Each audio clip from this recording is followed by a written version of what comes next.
Dito sa may MacArthur Highway, sa may Marilao, Bulacan, madadaanan mo itong Marilao River. Sabi sa atin ng mga residente dito sa area, itong ilog na to halos umapaw na dito sa main road kahapon dahil doon sa tuloy-tuloy nga na pag-ulan dala ng hanging habagat na pinalakas pa ni Super Typhoon Karina.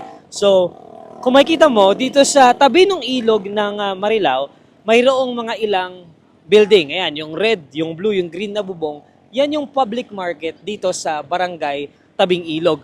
Dahil nga sa taas ng level ng tubig dito sa ilog na to kahapon, nalubog yan sa baha kahapon. Hanggang ngayon, maputik pa rin yung sitwasyon sa loob ng palengke na yan. Kaya ngayon, yung mga nagtitinda dito sa lugar na to, napilitan na dito pumuesto sa may main road na.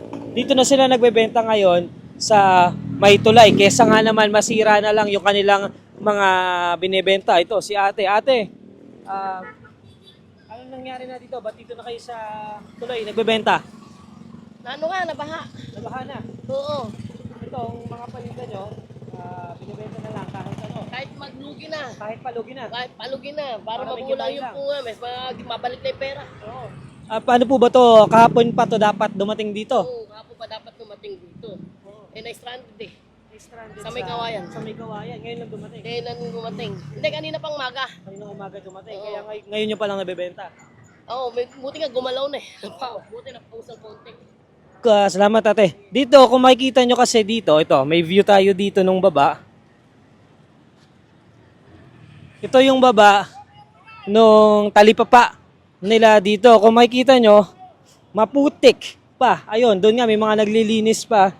Maputik yung area at maraming basura. Kaya hindi talaga makapagbenta yung mga nagtitinda dito. Hindi lang gulay yung tinitinda dito. Dito nga, ito sila ate. Magandang hapon po. Isda, hipon, yan. Dito na sila nagbebenta ngayon sa may tulay dahil hindi po kaya no, hindi kaya magbenta doon. Sarado yung kanilang talipapa ngayon. Ito, may mga isda pa dito. Nagbebenta. Saan po pwedeng bumaba dito? Lubog, oo. Ito, may daan dito pababa. Silipin lang natin yung sitwasyon dito. Yung nga yung sinasabi ng mga residente dito na kausap natin, kesa malugi na lang sila, ibebenta na lang nila. Ay, kesa walang kitain at all, ibebenta na lang nila kahit palugi na yung presyo. Ito yung sitwasyon ngayon dito.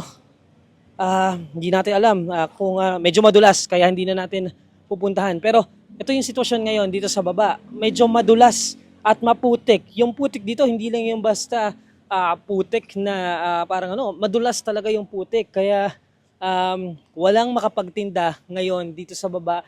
Sarado yung mga stalls ng talipapa. Ang mga nagtindero dito napilitan na doon sa taas na lamang sa may tulay magbenta. Dahil yun nga, ang sentimiento ng mga tindero dito kaysa walang kitain, lalo na ngayon na ang ilan sa kanila binaharin sa kanilang mga bahay, walang naisalbang gamit, kaysa walang kitain, willing sila na kahit palugi na lang basta mayroong may uwi na kahit kaunti sa kanilang mga tahanan.